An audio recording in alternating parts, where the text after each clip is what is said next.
아멘과 박수소리가 좀 일찍 나왔죠? 찬양 감사드립니다. 오늘은 요한복음 4장 말씀을 함께 살펴보려고 하는데요. 굉장히 유명한 말씀이죠. 교회를 좀 다니신 분들은 요한복음 4장 말씀을 다 읽어보셨을 것입니다. 예수님과 사마리아 여인이 만나는 내용이 나오고요. 또 예수님께서 예배가 무엇인가, 어떤 예배가 진정한 예배인가 하는 데 대해서 말씀해 주시는 내용입니다. 우리가 오늘 말씀 살펴볼 때 예배가 정말 무엇인지 우리가 분명히 알기를 원하고요. 또 예배의 소중함을 고백하고 영과 진리로 예배드리는 그 한 예배자가 바로 내가 되게 하여 주옵소서, 그것을 고백하는 그런 이 시간이 될 수 있기를 축복합니다. 요한복음 4장에 나오는 이 사마리아 여인은 인생의 커다란 아픔을 맛본 사람이었습니다. 5번이나 이혼을 당했고 또 지금 살고 있는 남자도 진짜 남편이 아니었죠. 예수님께서 사시던 시대에 유대인들도 그렇고 사마리아인들도 그렇고 아내가 남편에게 이혼을 요구하기 어려운 그런 시대였습니다.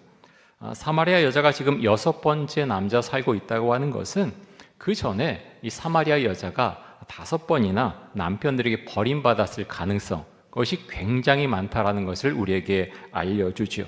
그래서 외롭고 너무나도 힘든 삶을 이 여자는 살고 있었습니다. 그런데 오늘 말씀에 보면 이 사마리아 여자가 다른 사람들이 우물가에 나오지 않는 낮 12시, 낮 12시에 우리나라도 요즘 햇볕이 굉장히 강하지 않습니까? 근데 유대 땅에도 보면은 이 사마리아도 마찬가지죠. 낮 12시는 굉장히 그 햇볕이 강렬합니다. 그래서 우물가에 사람들이 물 기르러 나오지 않죠. 그런데 그 시간에 일부러 택해서 이 여자가 우물가에 나왔다고 하는 것입니다. 여러분, 왜 이 시간에 나옵니까? 사람들과 만나기 싫어서 햇볕이 강렬하게 내리쬐는 이 시간에 우물가에 물을 기르러 나왔습니다. 여러분, 삶의 고난이 너무 크면 이럴 수 있어요. 만나서 우물가, 특별히 참 말을 많이 나누는 그런 장소 아닙니까? 이러쿵저러쿵 이야기를 하고 어떤 사람들과 엮이기 싫고 내 얘기하는 것이 듣기 싫은 거예요. 그래서 사람들과 만나기 싫어서 특별히 그 강렬한 햇빛이 내리쬐는 사람들이 있지 않은, 나오지 않는 그 시간에 우물가로 갔던 것입니다. 우리가 요한복음 4장 말씀 가운데서 주의 깊게 봐야 될 그런 내용이 무엇인가 하면, 이 여자는 이렇게 극심한 고통 가운데 있었지만 여자는 예배에 관심이 있었다고 하는 것입니다. 그래서 예수님과 이야기를 나누던 사마리아 여자는 예수님에게 예배에 대한 질문을 하죠. 자, 오늘 말씀 가운데에서 요한복음 4장 19절과 20절 말씀 한번 보겠습니다.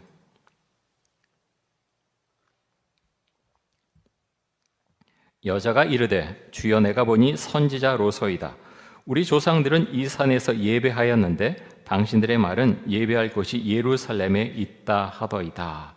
자, 평소에 궁금해하던 그런 질문을 예수님에게 드립니다. 20절에서 말한 이 산은 그리심산을 말하죠.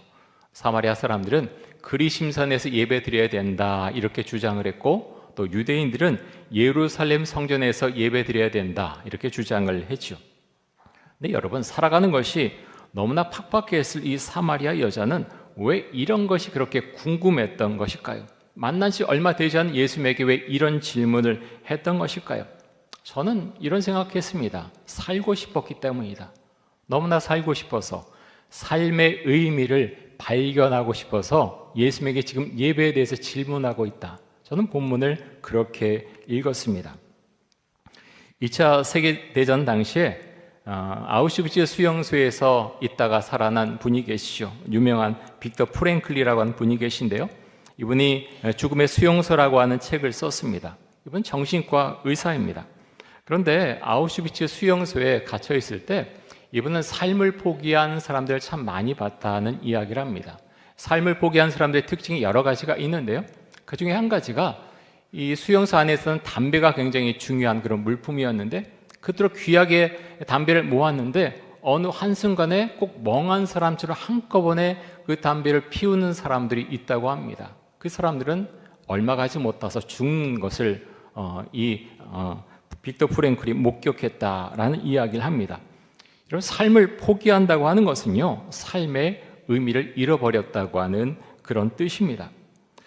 빅터 프랭클은 자신이 아우슈비츠 수용소에서 살아남아야 된 단 한 가지 이유를 대라고 하면 나는 책을 쓰고 싶었다, 그런 이야기를 합니다.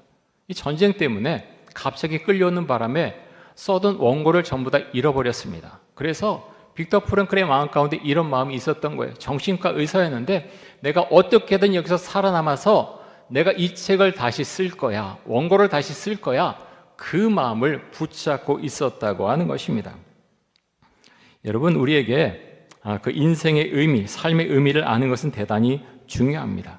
인생을 살아가는 그 의미를 알게 되면 정말 최선을 다해서 인생을 살아가지만 그 인생의 의미를 알지 못하면 인생을 허비하게 되고 또 나에게 주어진 인생을 최선을 다해서 살지 않게 되죠. 배우 윤여정 씨는 이혼한 후에 정신없이 일했다고 합니다. 배우 생활하면서 이혼한 후에 여러 가지 이제 역할이 들어오지 않습니까? 한 번도 거절한 적이 없다는 거예요. 그 이유가 무엇입니까? 아이들이 있었기 때문에 먹고 살아야 된다는 거예요. 그리고 애들 교육시켜야 되기 때문에 그런 것을 가릴 처지가 아니었다라는 것입니다. 물론 지금은 세계적인 대배우가 되어 있죠. 그래서 윤여정 씨 같은 경우는 삶의 이유가 무엇인가 하면 아이들이었다고 하는 것이죠. 오늘 이제 요한복음 4장을 우리가 살펴보고 있는데요. 이 사마리아 여자는 인생의 의미를 어디에서 발견하고자 했던 것일까요? 5번이나 이혼당하고 지금 어떤 남자와 살고 있지만 사실 위안을 받지 못하는 것으로 보입니다. 이런 여자에게 있어서 삶을 내가 계속 살아가야 되는 이유, 그것을 발견하는 것이 너무나 중요했을 것입니다. 그래서 이 여자는 예수님에게 예배에 대해서 질문을 하죠. 그녀는 하나님을 믿는 신앙에서 인생의 돌파구를 찾기를 원했습니다. 그래서 질문을 하는데요. 어떤 질문을 예수님에게 드렸습니까? 우리 조상들은 그리심산에서 예배했는데 유대인들은 예루살렘 성전에서 예배드려야 한다라고 이제 하는데 어떤 것이 맞습니까? 어디에서 예배드려야 됩니까? 이렇게 질문을 합니다. 그 질문에 대해서 예수님께서 이렇게 답변을 해주시는데요. 자, 요한복음 4장 21절 말씀 보겠습니다.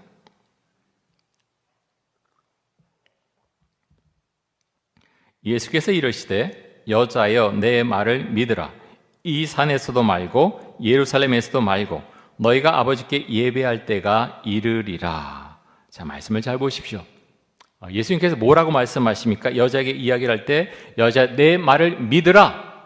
내 말을 믿으라. 이런 이 말씀 굉장히 중요합니다. 우리 지금 예배드리고 있고 또 하나님의 말씀 읽고 큐티도 하고 성경 공부도 하고 여러 가지를 많이 하죠. 그런데 이 예수님 말씀을 믿어야 된다라고 하는 것입니다. 믿지 않으면 이게 아무 의미가 없는 거죠. 예배드리는 것, 성경 말씀 읽는 것, 큐티하는 것, 성경 공부하는 것, 사실은 내가 믿지 않으면 아무 의미가 없는 행동입니다. 그래서 우리가 믿는다고 하는 것은요, 예수님의 말씀을 믿는 것입니다. 믿을 때 능력이 있는 것이고 믿을 때 신앙이 생기는 것이죠. 예수님은 사마리아 여자에게 내 말을 믿으라고 하시면서 예배 장소가 중요한 것이 아니라 이제까지 하는 전혀 다른 예배를 이제 드리게 될 것이다, 이 말씀을 하십니다. 여러분, 그때가 언제입니까? 그때 예배를 드리게 된다, 이제 이 말씀을 하시는데요. 언제를 말합니까? 이때가 언젠가 하면요, 예수님께서 십자가에 못 박혀 죽으시고 또 부활하시고 또 제자들이 성령을 받고 교회가 시작될 때, 예수님께서 십자가에 못 박혀 죽으시고 부활하시고 또 예수님의 제자들이 성령을 받고 교회가 시작될 때, 그때를 말씀하고 있습니다. 그때가 되면 전혀 구약 시대의 제사드렸던 그 제사와는 전혀 다른 예배를 드리게 될 것이다, 예수님께서 지금 말씀하시는 것이죠. 자, 이어서 22절에 보면 이렇게 말씀합니다. 너희는 알지 못하는 것을 예배하고 우리는 아는 것을 예배하노니 이는 구원이 유대인에게서 남이라. 자, 구원이 유대인에게서 난다 그랬습니다. 유대인이 누구를 가리킵니까? 누구를 가리키죠? 예수님을 가리킵니다. 여기서 말하는 유대인은 예수님이시죠. 예수님을 믿을 때 구원을 받습니다. 예수님을 믿으며 구원을 받고 천국에 들어갈 수가 있죠. 그런데요, 우리가 예수 믿고 구원을 받는다라고 했을 때 우리 죽는 날만 기다리는 것이 아니거든요.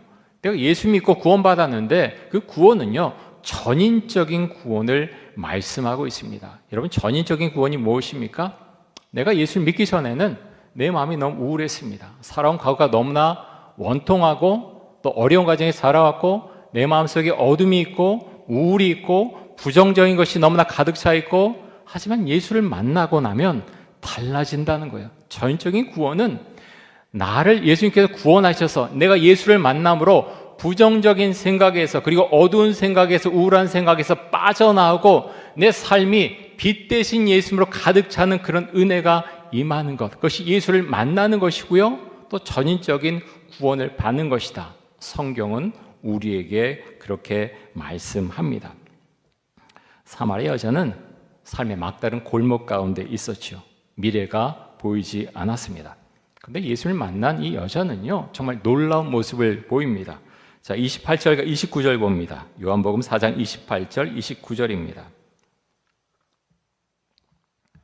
여자가 물동이를 버려두고 동네로 들어가서 사람들에게 이르되 내가 행한 모든 일을 내게 말한 사람을 와서 보라. 이는 그리스도가 아니냐 하니. 자, 이 여자는 자신의 과거를 다 알고 있는 예수님을 보면서 굉장히 놀라워합니다. 그런데 만난 지 얼마 되지 않은 예수님과 이렇게 대화를 조금 나눈 다음에 여자의 마음이 완전히 달라집니다. 행동이 달라집니다. 여자는 굉장히 우울해 있었고 또 사람들을 기피하고 사람들과 대화를 나누기 싫어하던 그런 여자였는데, 그래서 이 한낮에 12시에 강렬한 햇볕이 내리쬐는 그 시간에 우물가에 나왔는데, 그 여자가 물동이를 버려두고 동네에 들어가 사람들에게 이렇게 말합니다. 내가 행한 모든 일을 내게 말한 사람을 와서 보라. 이는 그리스도가 아니냐. 여러분, 이것이 예수를 만난 것입니다. 여러분들 중에 혹시라도 내가 예수를 믿은 지 수십 년이 됐는데 여전히 마음이 우울하고 사람들을 피하고 사람들과 대화를 나누고 싶지 않고 그런 가운데 계신 분이 계시다면 요한복음 4장 말씀을 깊이 묵상하시기 바랍니다. 왜 사마리아 여자가 정말 잠깐인데 예수를 만난 다음에 왜 이렇게 달라졌는가? 요한복음 4장 말씀 가운데에서 왜 이 말씀 가운데에서 우리에게 주시는 그 은혜가 있는가? 왜 예배에 대해서 말씀하시는가? 예수를 만난 데 대해서 말씀하시는가? 깊이 묵상하고 또 기도하실 수 있기를 바랍니다. 그럼 예수를 만나면 이런 은혜가 있다는 거예요. 나만의 세계에서 빠져나오게 되고 부정적인 마음, 우울한 마음, 어두운 마음에서 빠져나오고 빛 대신 예수님으로 내 마음을 채우게 되는 역사가 있다. 성경 그렇게 말씀하고 있습니다. 자, 요한복음 12장 46절 말씀을 봅니다. 우리 같이 한번 46절 말씀 같이 한번 읽겠습니다. 나는 빛으로 왔나니 세상에 왔나니 물은 나를 믿는 자는 어둠에 거하지 않게 하려 함이로라. 아멘. 예수님이 빛으로 세상에 오셨습니다. 빛으로 오셨다는 것은요, 빛으로 우리의 심령 가운데 임하신다고 하는 그런 의미죠. 내가 예수를 만났다라고 했을 때는 그 빛 대신 예수님이 내 안에 임재하시는 것입니다. 예수를 믿으면 그래서 어둠에 계속 거하지 않습니다. 어두운 생각, 어두운 과거, 우울한 과거 그런 가운데 갇혀 살지 않죠. 예수를 믿는 사람은 밝은 삶을 지향합니다.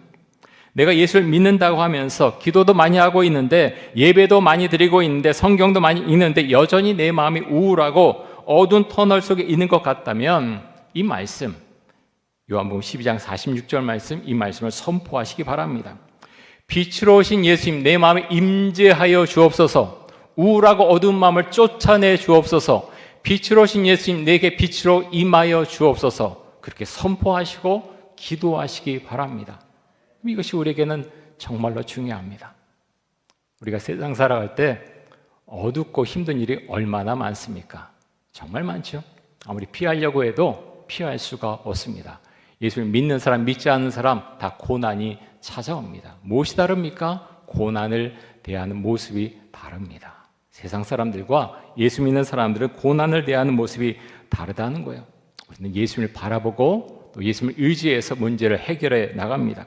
그런데 여러분, 마음이 지나치게 우울하고 병이 들었을 때 필요하면 정신과 약 먹을 수 있습니다. 먹어야 되죠. 그런데요, 그것만으로 마음이 다 치유받을 수 있느냐?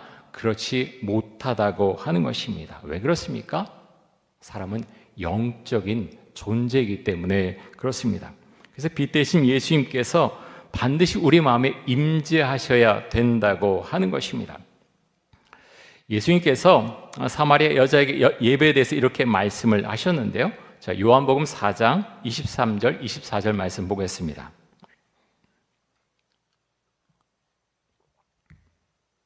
우리 같이 한번 23절, 24절 같이 한번 읽습니다.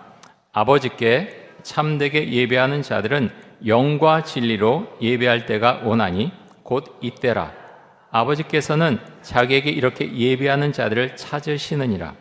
하나님은 영이시니 예배하는 자가 영과 진리로 예배할지니라. 아멘. 자, 영과 진리로 예배드린다. 많이 들으셨죠? 많이 또 읽고 묵상도 하셨을 것입니다. 근데 어떻게 드리는 게 영과 진리로 예배를 드리는 것일까요? 영과 진리로 드리는 예배는요, 예수님으로 충만한 사람이 드리는 예배를 말합니다. 성령 충만한 사람이 이곳에 와서 예배 드릴 때 영과 진리로 예배 드린다, 그렇게 말씀합니다. 이렇게 성경을 잘 봐야 됩니다. 평소에 삶을 말하는 거죠. 예수님을 생각도 안 하고 말씀도 안 읽고 기도도 전혀 안 하다가 엉망진창으로 살다가 그런 사람들이 모여서 영과 진리로 예배 드린다? 안 됩니다. 불가능합니다. 그렇게 할 수가 없는 거예요. 그래서 영과 진리로 예배 드릴 때 가장 중요한 것이 무엇이냐? 예배 드리는 사람들이 어떤 사람들이냐 하는 것이 가장 중요합니다.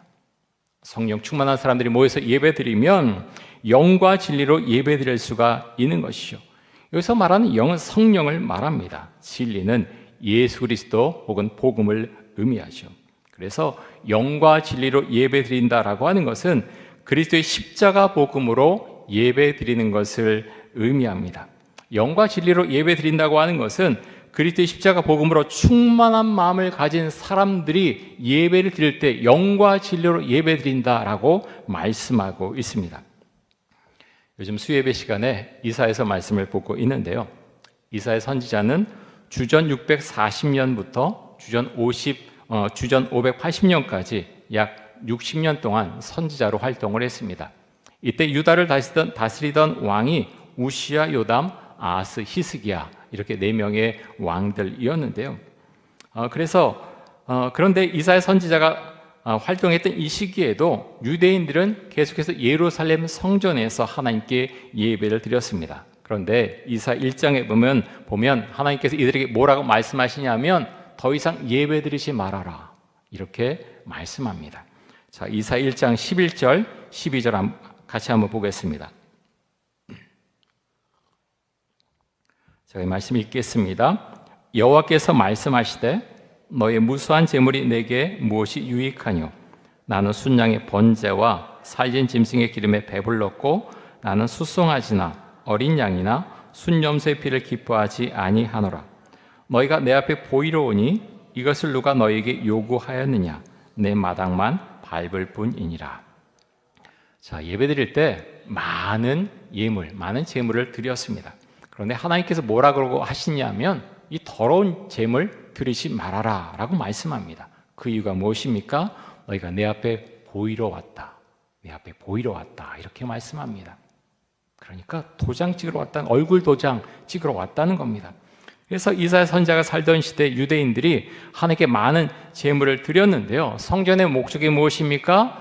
하나님, 저 왔어요, 제물도 많이 드렸어요, 복 주세요, 달라는 겁니다.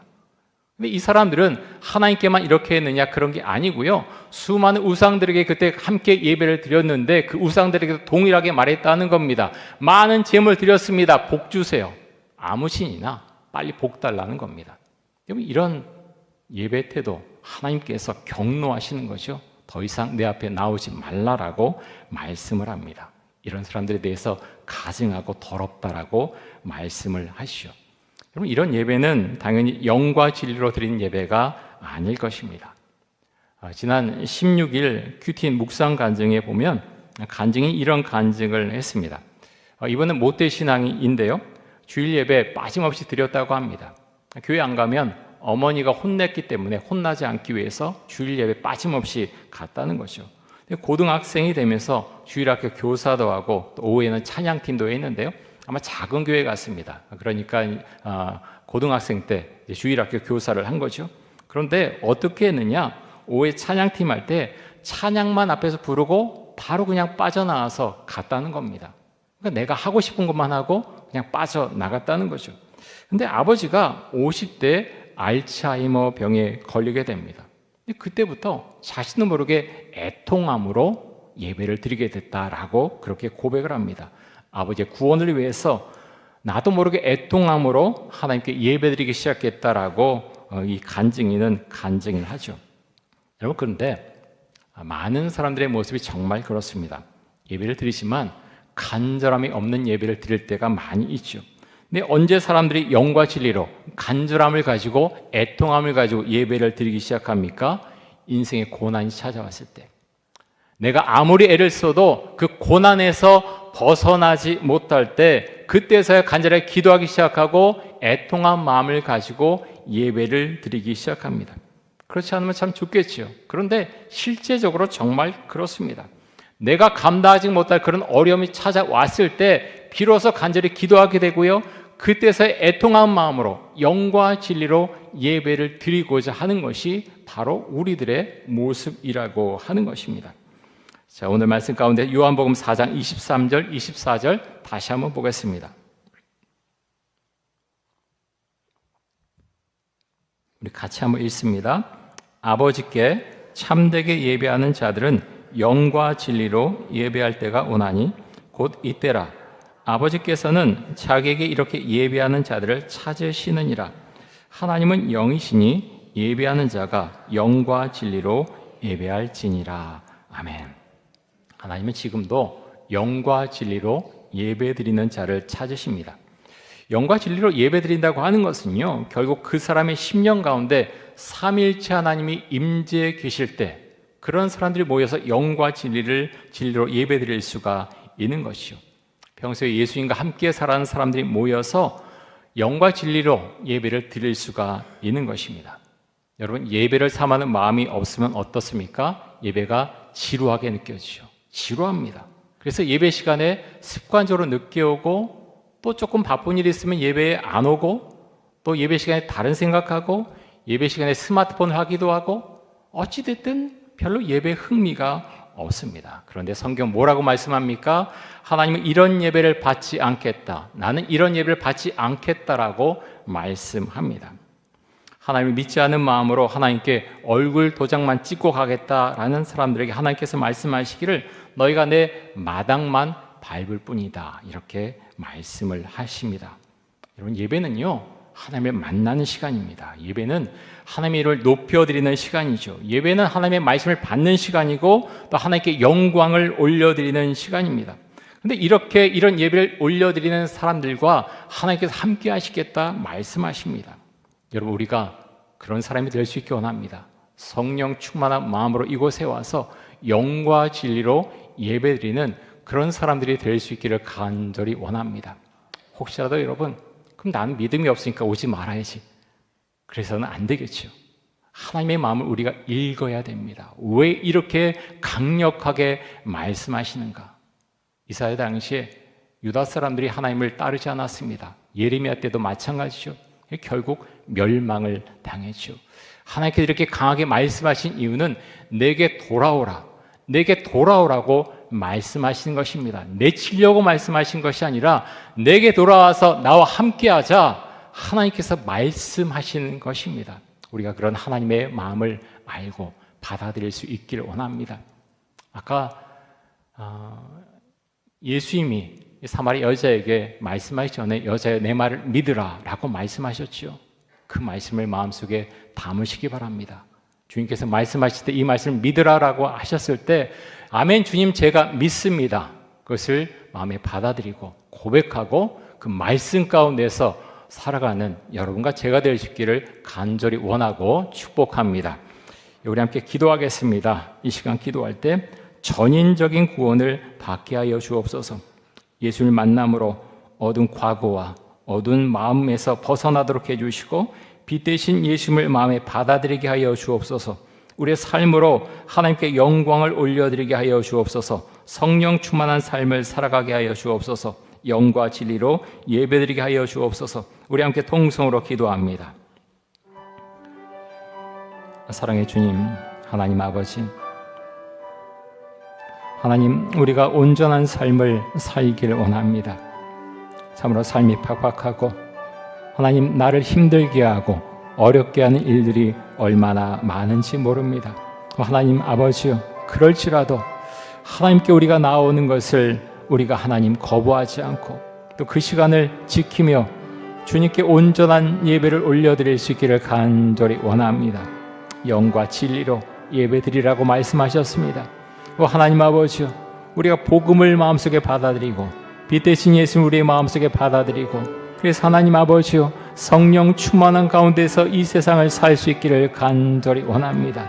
어두운 과거와 부정적인 생각과 우울한 마음과 하는 그런 것들이 나의 마음을 어떨 땐 붙잡지만, 하나님 아버지, 빛 대신 예수님께서 우리의 심령 가운데 임재해 주셔서 우리의 마음속에 있는 그런 어두운 생각, 어두운 과거, 우울한 과거로부터 하나님 이제는 나올 수 있게 하여 주옵소서.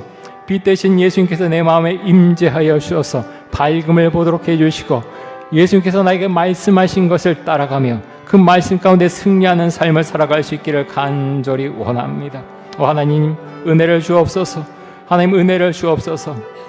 하나님, 세상의 온갖 것들이 하나님 우리의 마음을 어지럽게 하고 하나님 이 세상 가운데 살아가는 것이 의미 없게 만드는 그런 때가 얼마나 많은지 모릅니다. 우리 심령과 임재해 주시고 내가 세상을 살아가는 그 이유를 분명히 알 수 있도록, 의미를 알 수 있도록 지금 역사하시고 주님 우리와 함께하여 주옵소서. 주를 찬양하며 날마다 주를 바라보며 말씀 가운데 살아가며 성령 충만한 능력의 사람으로 이 세상을 살아갈 수 있기를 간절히 원합니다. 말씀을 선포하며 하나님, 내가 하나님 믿음을 갖고 살겠노라고 그렇게 고백하며 그 말씀 가운데 살아갈 수 있도록 주여 믿음과 은혜를 더하여 주옵소서.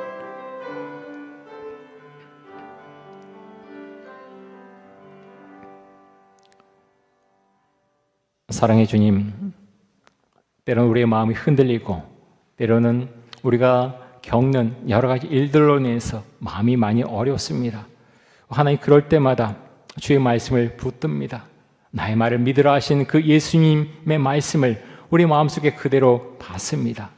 주의 말씀을 믿으며 말씀 가운데 승리하며 빛 대신 예수님을 우리의 마음에 모시며 어두운 과거에서 벗어나서 우울하고 부정적인 생각에서 벗어나서 주를 바라봅니다. 하나님의 은혜 가운데 늘 살아갈 수 있도록 해주시고, 하나님 예배를 사모하며 예배를 통해서 회복의 은혜를 경험하며 말씀 가운데 살아가는 저희 모두가 될 수 있도록 하여 주옵소서. 감사드리며 예수 그리스도의 이름으로 기도드립니다. 아멘.